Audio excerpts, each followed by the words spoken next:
I want to tell you a little bit about my journey over the last 62, 63, 64 days, something along those lines.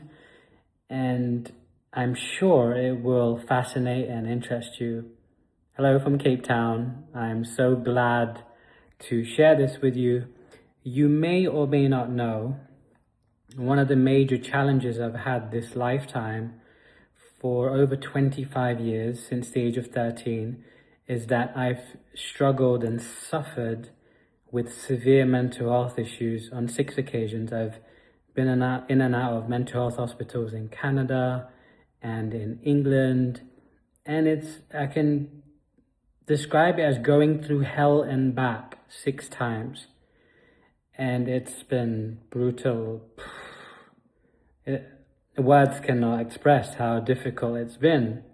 I was diagnosed with all kinds of things: severe anxiety, insomnia, not sleeping for months and months, clinical depression, diagnosed with, and of course I had suicidal thoughts and attempts, diagnosed with bipolar disorder, schizophrenia.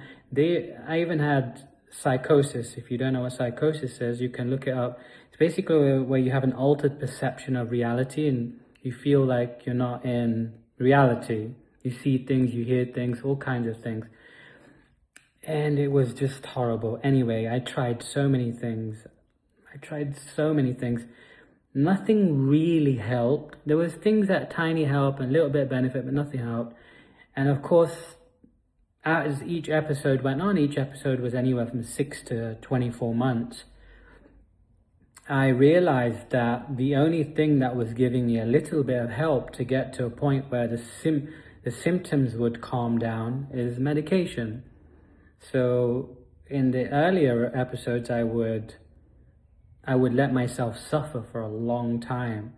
And then eventually I realized, because family told me, family were telling me, like Sono and my best friend Nathan and mom, dad, and a few people, they were saying like, just take the medication. You don't need to be a hero. You don't need to suffer. So the last episode, I took the medication earlier than I ever did. I just allowed myself to suffer for a few weeks, and then I took the medication.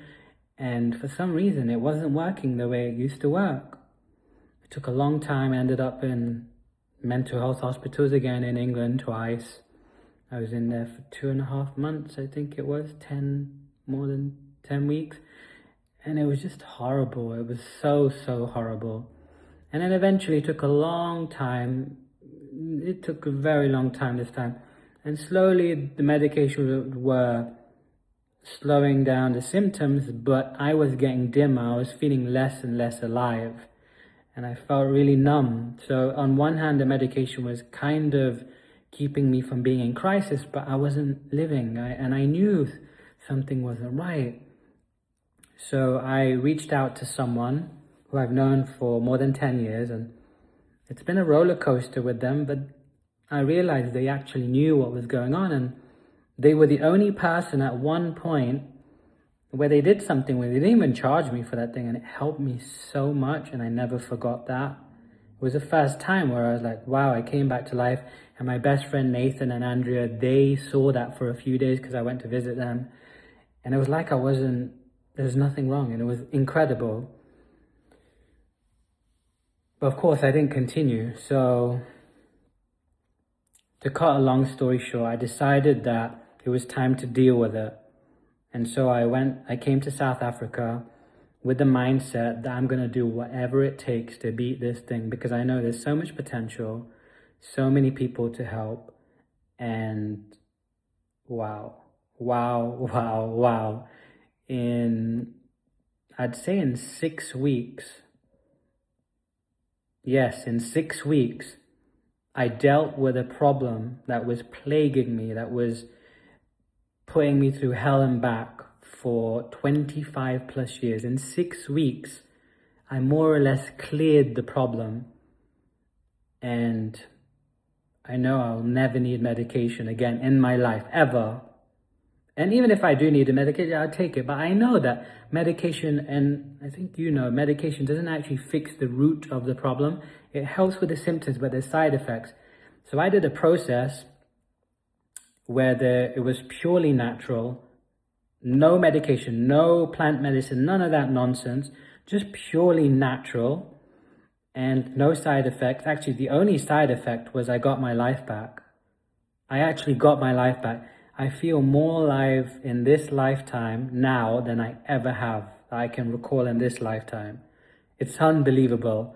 So I just wanted to share that with you, and I'm sending all my love to you.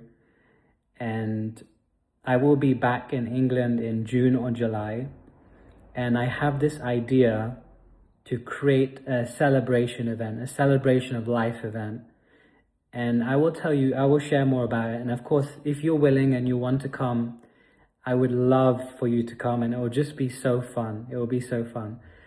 So thank you so much for listening to this. I love you. I appreciate you. And I'm always with you in spirit, always.